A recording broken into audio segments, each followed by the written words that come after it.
चलिए सर आप पास को प्रिंस कैसे बना रहे हैं? या भैया पास चलिए तो ये सर्कल है, सर्कल का सेंटर O और ये PQ होगी हमारी एक आर्क मान ली, ठीक है। अगर PQ एक आर्क हुई तो ये जो पोर्शन है मेजर पोर्शन है इसका सर्कल का वो क्या कहलाएगा? रिमेनिंग सर्कल, ठीक है, या मेजर आर्क इसको बोलते हैं। और ये माइनर आर्क हमारी, ठीक है। तो इस आर्क ने सेंटर पे जो एंगल बनाया, ये वाला एंगल हमें प्रूफ करना है कि ये वाला एंगल डबल होता है किससे? इसी आर्क ने जो रिमेनिंग सर्कमफ्रेंस पे एंगल बनाया होगा। रिमेनिंग सर्कमफ्रेंस यानी कि यहाँ इस पॉइंट पे मान लिया मैंने, ठीक है, ये एंगल यानी कि ये PQ जो आर्क है इसने सेंटर पे एंगल बनाया POQ और रिमेनिंग सर्कमफ्रेंस पे एक एंगल बनाया PAQ, ठीक है, PAQ। क्लियर? तो मुझे प्रूफ करना है कि जो PAQ एंगल है इसका डबल कौन है? एंगल POQ, ये प्रूफ करना, ठीक है। तो यहाँ पे तीन केस बनेंगे, तीन केस कि ये आर्क जो है हम माइनर आर्क ले लें, एक लेंगे सेमी आर्क, सेमी मतलब सेमी सर्कल की, एक लेंगे मेजर आर्क, यानी कि तीन केसेस बनाता हूँ और प्रूफ होगा एक ही केस से, सब में एक ही केस है। For suppose that this is the angle O, this is the centre O, ये आर्क है, सेमी आर्क की तो होगी भाई, सर्कल आधी इधर कर दी आधी इधर कर दी, तो इसको कर दो POQ, ठीक है, ये सेमी आर्क होगी। तो इससे सेंटर पे जो एंगल बनाया होगा angle POQ, this is the straight line, angle होगा 180 डिग्री। क्लियर? और रिमेनिंग सर्कमफ्रेंस में कहीं भी कुछ भी ले सकते हो आप। एक फिगर ये बन गई। क्लियर? एक और बनाते हैं, सेंटर हो, आर्क लेता हूं मेजर आर्क, ये वाली आर्क, ये मेजर आर्क यहां से लेके यहां तक बड़ी आर्क लेता हूं, ठीक है, ये, ठीक है, PQ। सेंटर पे जो एंगल बनाया वो बनाया POQ, ये वाला इधर रिफ्लेक्स एंगल POQ, ठीक है। और रिमेनिंग सर्कमफ्रेंस में ये फिगर कोई है, एक बार हमने माइनर आर्क ली, एक बार हमने सेमी आर्क ले ली, एक बार ले ली हमने मेजर आर्क। फिगर वही है सेम, बस आर्क बढ़ाते चले गए। सॉल्व जो होगा यानी क्वेश्चन जो प्रूफ होगा या थ्योरम जो प्रूफ होगी एक ही तरीके से होगी। कैसे? इससे कर देंगे, बाकी में सिमिलरली लिख देंगे, सिमिलरली की can prove that all the parts, ठीक है। कैसे करेंगे? सिर्फ आपको एक कंस्ट्रक्शन करना, A को O से ज्वाइन करते हुए आगे खींच देनी लाइन, ठीक है, ये वो यहाँ से हटा के, ठीक है, एक आगे खींचनी लाइन। और ये चाहे तो सर्कल के अंदर तक खींच लो या बाहर तक खींच लो, कोई फर्क नहीं पड़ता, क्योंकि मुझे लाइन से मतलब नहीं, मुझे एंगल से मतलब होगा इस वाले से। आ रही है बात समझ? अब ध्यान से देखो जरा, तो मैं इसको यहाँ तक अंदर तक ही खींच रहा, ठीक है, यहाँ तक ही, और इस पॉइंट का नाम डाल देंगे B डाल दो, ठीक है, B तक खींच दिया मैंने।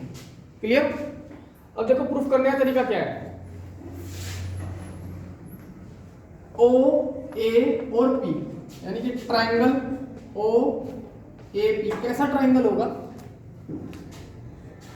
कैसा ट्राइंगल होगा? सिर्फ ट्राइंगल देखो, आइसोसेलेस ट्राइंगल होगा नहीं होगा? कितनों की समझ में आया कि ये आइसोसेलेस ट्राइंगल होगा? क्यों? क्योंकि OA is the radius, OP is the radius, और रेडियस आपस में इक्वल होती है। ये साइड इस साइड की इक्वल है, तो ये वाला ट्राइंगल कैसा हुआ? आइसोसेलेस। और पिछले चैप्टर में ट्राइंगल वाले चैप्टर में हमने पढ़ा था आइसोसेलेस ट्राइंगल की इक्वल साइड्स के अपोजिट एंगल्स हमेशा इक्वल होते हैं। तो मैं इस एंगल को मान लेता हूँ x, तो ये भी एंगल कितना हो जाएगा? सेम केस इधर होगा इस वाले ट्राइंगल में, this is the radius, OA radius, OQ भी रेडियस है, तो ये साइड भी आपस में इक्वल होंगी, तो ये भी ट्राइंगल कैसा होगा? आइसोसेलेस होगा। तो इक्वल साइड्स के सामने वाला एंगल, ये वाला एंगल और ये वाला एंगल इक्वल होगा। इसको मैं y मान लेता हूँ, x तो नहीं मान लूंगा, y मान लूंगा, y, और इसको भी समझ आ रही है बात? y और y मान लिया। अब देखो, अब सिर्फ आप इतनी फिगर पे ध्यान दो, A O P, ये एंगल x, ये एंगल भी x हो जाएगा, है ना। और इस ये एक ट्राइंगल है, ट्राइंगल की एक साइड बाहर निकाल दी मैंने, तो ये एंगल कितना हो जाएगा? 2x। कैसे? Exterior angle is equal to the sum of opposite angles. Interior में जो दो अपोजिट एंगल्स हैं उनके सम के इक्वल होता है। भाई ये एंगल है, इसके इंटीरियर में जाओ, अंदर जाओ ट्रायंगल के अंदर। ट्रायंगल के अंदर बिल्कुल एडजेसेंट एंगल कौन है इसका, ये, इसको छोड़ दो। इसके अलावा जो दो एंगल बचे इन दोनों के सम के इक्वल होगा ये, यानी कि किसके इक्वल होगा 2x। ये पूरा बेसिक बता रहा पहले तुम्हें, ठीक है, थ्योरम का 2x इक्वल होगा। सिमिलरली अगर मैं फिगर ये वाली बनाऊं, ये y, ये भी y, तो ये वाला 2y। क्लियर। अब जरा देखो ये वाला एंगल जो पूरा एंगल, ये जो पूरा एंगल हो जाएगा किसकी इक्वल हो जाएगा 2x प्लस, समझ आ रही है बात, 2x प्लस 2y की इक्वल हो जाएगा ये पूरा एंगल, यानी कि ये 2x और ये 2y, दैट इज ये पूरा एंगल हो जाएगा 2x प्लस 2y। और ये वाला एंगल किसके इक्वल है x प्लस, ये ऑटोमेटिकली डबल नहीं आ गया, आने का डबल, ये एंगल x प्लस y और ये 2x प्लस 2y, डबल नहीं आ गया। यही प्रूफ करना था, यही है। पर जो जो मैंने कहा उसको करते चले जाओ। लिखेंगे in triangle,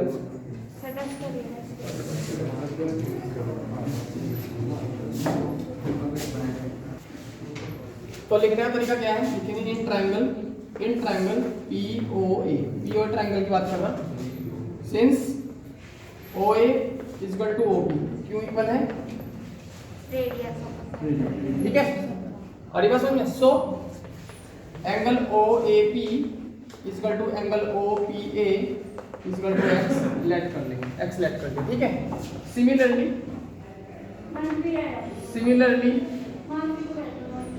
in triangle AOQ की अगर मैं बात करूं, इस ट्रायंगल की AOQ की, तो OA is equal to OQ, OA is equal to OQ, ये भी रेडियस है, ठीक है, रेडियस। सो एंगल पहले OAQ is equal to angle OQA is equal to y लेट। आ रही बात समझ में। सबसे पहले हमने नेमिंग कर ली थी, हमने x मान लिया, ये भी x, ये भी y, ये भी y, दोनों y मान लिया। अब हम दिखाते हैं ये वाला एंगल POB। नाउ ये सर्कल में रफ कर रहा हूँ मैं, ठीक है, थोड़ी जगह बच जाएगी।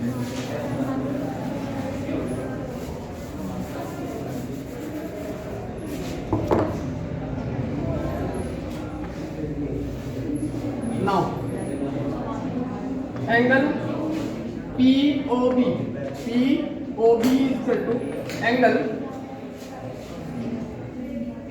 OPA और OAP, angle OPA plus angle OAP, that is x plus x, यानी कि एंगल POB इक्वल टू कितना आ गया 2x, और ये क्यों आया, लिख दो यहाँ पे एक्सटीरियर एंगल ऑफ ट्रायंगल, ठीक है। यहाँ पे लिखते similarly angle QOB equal to 2y, ठीक है। हमने दिखा दिया 2x हो गया, ये 2y हो गया। अब देखो now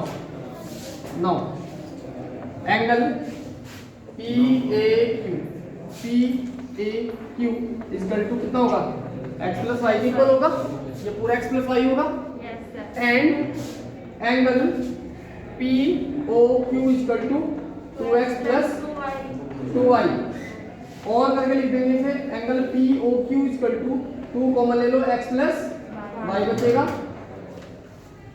angle POQ equal to 2 into angle PAQ, यही हमको प्रूफ करना है, ठीक है, यही हमें प्रूफ करना है।